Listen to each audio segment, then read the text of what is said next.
ನನ್ನ ಹೆಸರು ಸಿಂಧು ಅಂತ. ಹ. ನಾನು ಗದಗ್ ಡಿಸ್ಟ್ರಿಕ್‌ದವಳು. ಮಾಲಿಂಗಪುರ ತಾಂಡ ನಂದು. ನಾನು ಸೊಳ್ಳಾಪುರ ಗ್ರಾಮದ ಎಚ್.ಡಿ. ಕೋಟೆ ತಾಲೂಕಿನ ಹುಡುಗನ್ಗೆ ಮದ್ವೆ ಆಗಿದೆ, ರಾಕೇಶ್ ಅನ್ನೋನ್ಗೆ.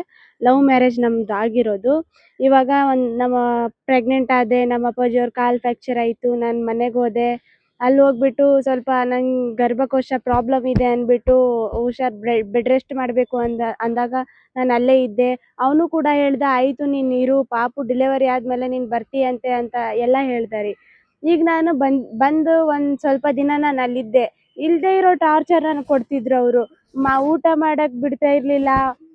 ಏನಿಲ್ಲ, ನನ್ ಗಂಡ ಗಾಡಿ ತಗೊಂಡು ಟ್ರಿಪ್ಪಿಗೆ ಹೋಗ್ಬಿಟ್ರೆ ನಾನು ಉಪವಾಸ ಇರೋದು. ಈ ಮಗುವಿಗೆ ಬೇರೆ ಮನೆಯಿಂದ ಹಾಲೆಲ್ಲ ತಗೊಂಡ್ ಬಂದ್ ಹಾಕ್ತಿದ್ದೆ ನಾನು. ಅವ್ರು ಹಾಲ್ ಕೂಡ ತಂದು ಹಾಕ್ತಾ ಇರ್ಲಿಲ್ಲ. ಆ ತರ ಎಲ್ಲ ಮಾಡ್ತಿದ್ರು. ಇದು ನನ್ ಗಂಡನ್ಗೂ ಕೂಡ ಇವೆಲ್ಲ ಗೊತ್ತಾದ್ರೂನುವೆ ನಾನ್ ಹೋದೆ. ಏನಕ್ ಹೋದೆ ನೀನು, ಹಂಗೆ ಹಿಂಗೆ ಅಂತ ನಂಗೆ ಬೈದ ಅವನು. ಆಯ್ತು, ನನ್ ಗಂಡ ನಂಗೆ ಬೇಕು ಅಂದ್ಬಿಟ್ಟು ಅವ್ನು ನನಗ್ ಬಂದ್ ಕರ್ಕೊಂಡ್ ಬಂದ. ಅದು ಮನೆಗ್ ಬರ್ಲಿಲ್ಲ ಅವನು. ಶಿರಟ್ಟಿ ಅನ್ನೋದು ನಮ್ ಊರ್ ಹತ್ರ ಒಂದ್ ಊರು, ಅಲ್ಲಿ ಬಂದ. ಅಲ್ಲಿಂದ ನಾನ್ ಬಂದೆ. ಅವನ ಜೊತೆ ನಾನು ಬಂದೆ ರಿಟರ್ನ್.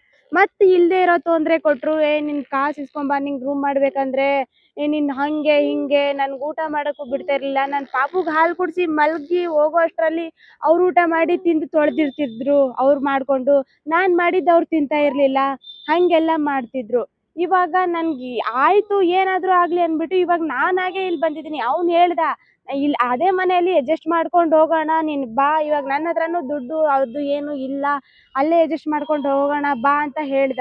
ನಾನು ಬಂದೆ. ನಾನು ಅಲ್ಲೇ ಇದ್ದಾಗ ನಮ್ಮ ಮಮ್ಮಿ ಅಪ್ಪ ಅವ್ರ ಊರಲ್ಲೇ ಇದ್ದಾಗ, ರೂಮ್ ಮಾಡ್ಬೇಕಂದ್ರೆ ನೀನು 5 ಲಕ್ಷ ಇಸ್ಕೊಂಬಾ, 2 ಲಕ್ಷ ಇಸ್ಕೊಂಬಾ ಹಂಗಂತ ಎಲ್ಲ ಹೇಳ್ತಿದ್ದ. ಇವಾಗ ನನ್ನ ಹತ್ರ ದುಡ್ಡಿಲ್ಲ. ಏನಕ್ಕಂದ್ರೆ ನಮ್ಮ ಅಪ್ಪಾಜಿ ಅವ್ರ ಕಾಲ್ ಮುರಿದೈತೆ.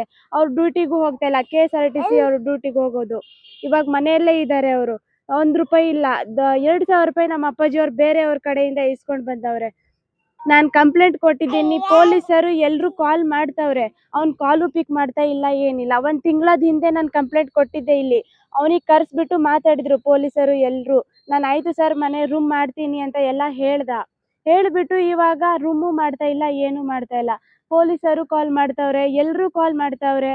ಯಾರು ಕಾಲ್ ಮಾಡಿದ್ರು ಪಿಕ್ ಮಾಡ್ತಾ ಇಲ್ಲ. ನಾನು ಬಂದಿಲ್ಲಿ ಬೀದಿಯಲ್ಲಿ ಇದ್ದೀನಿ. ನಾನು ಡ್ಯೂಟಿ ಇದೆ, ನಾನು ಡ್ಯೂಟಿಗೆ ಹೋಗಿದ್ದೀನಿ, ನಾನು ತಮಿಳ್ನಾಡಲ್ಲಿ ಇದ್ದೀನಿ, ನಾನು ಇಲ್ಲಿದ್ದೀನಿ ಅಲ್ಲಿದ್ದೀನಿ ಅಂತ ಹೇಳ್ತವ್ರೆ. ಹೊರತು ನೀನ್ ಎಲ್ಲಿದೀಯಾ, ಪಾಪುಗ್ ತಗೊಂಡು ಏನು ಊಟ ಮಾಡಿದೆ, ಎಲ್ಲಿದೀಯಾ, ನಿನ್ ಮನೆಗ್ ಬಾ ಅಂತ ನಂಗೆ ಹೇಳ್ತಾ ಇಲ್ಲ. ಇವಾಗ ಅವ್ರ ಮನೆಗ್ ನಾವು ಹೋಗಿದ್ವಿ.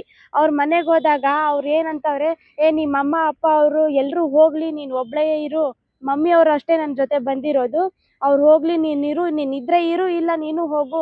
ನಮ್ಮ ಅಪ್ಪಾಜಿ ಅವ್ರು ನಿನ್ಗೆ ಇಲ್ಲಿ ಇರಕ್ ಬಿಡಲ್ಲ, ನೀನ್ ಹೋಗ್ಬಿಡು ಸುಮ್ನೆ. ನಾನ್ ಬರುವಾಗ ನೀನ್ ಬರ್ತೀಯಂತೆ, ಇವಾಗೆಲ್ಲ ಇಲ್ಲಿ ಬೇಡ ಹಂಗೆಲ್ಲ ಮಾತಾಡ್ತವ್ರೆ. ನನ್ಗೇನಿಲ್ಲ, ನಂಗೆ ನ್ಯಾಯ ಬೇಕಷ್ಟೇ. ನನ್ ಗಂಡ ನನಗ್ ಬೇಕಷ್ಟೇ. ಯಾಕಂದ್ರೆ ಈಗ ಚಿಕ್ಕ ಪಾಪು ಇದೆ, ನಂದು ಚಿಕ್ಕ ಏಜು. ನಾನು ಎಲ್ಲಂತ ಹೋಗಿ ಜೀವನ ಮಾಡ್ಬೇಕು? ಅದೇ ನನ್ಗೇನು ಕೇಳ್ತಾ ಇಲ್ಲ. ಅವ್ನು ಎಲ್ಲಿರಿಸ್ತಾನೋ ಅಲ್ಲೇ ನಾನು ಇರಕ್ ರೆಡಿ. ನನ್ ಗಂಡ ನಂಗೆ ಬೇಕು ಅಷ್ಟೇ, ಬಿಟ್ರೆ ನಂಗೇನು ಬೇಡ. ನಂಗೆ ನ್ಯಾಯ ಬೇಕು.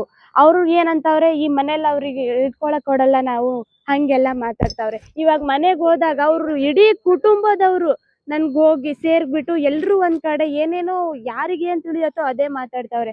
ಮನೆಗ್ ಬೇರೆ ಬೀಗ ಹಾಕವ್ರೆ, ಹೊರಗೆ ಕೂರ್ಸಿದ್ರು ನಮ್ಗೆ. ಅಲ್ಲಿ ಹೋಗೋರು ಎಲ್ರು ನಿಮ್ ಮನೆಗೆ ಬಂದ್ ಮಾತಾಡೋಣ ಬನ್ನಿ ಅಂದ್ರೆ, ನಾವ್ ಮನೆಗ್ ಬಿಡಲ್ಲ, ಇಲ್ಲೇ ಕುತ್ಕೊಳ್ಳಿ ಅಂದ್ರು. ಮನೆಗ್ ಹೋಗಿ ಬಿಡ್ಲಿಲ್ಲ, ಮನೆ ಒಳಗ್ ಹೋಗಕ್ಕೂ.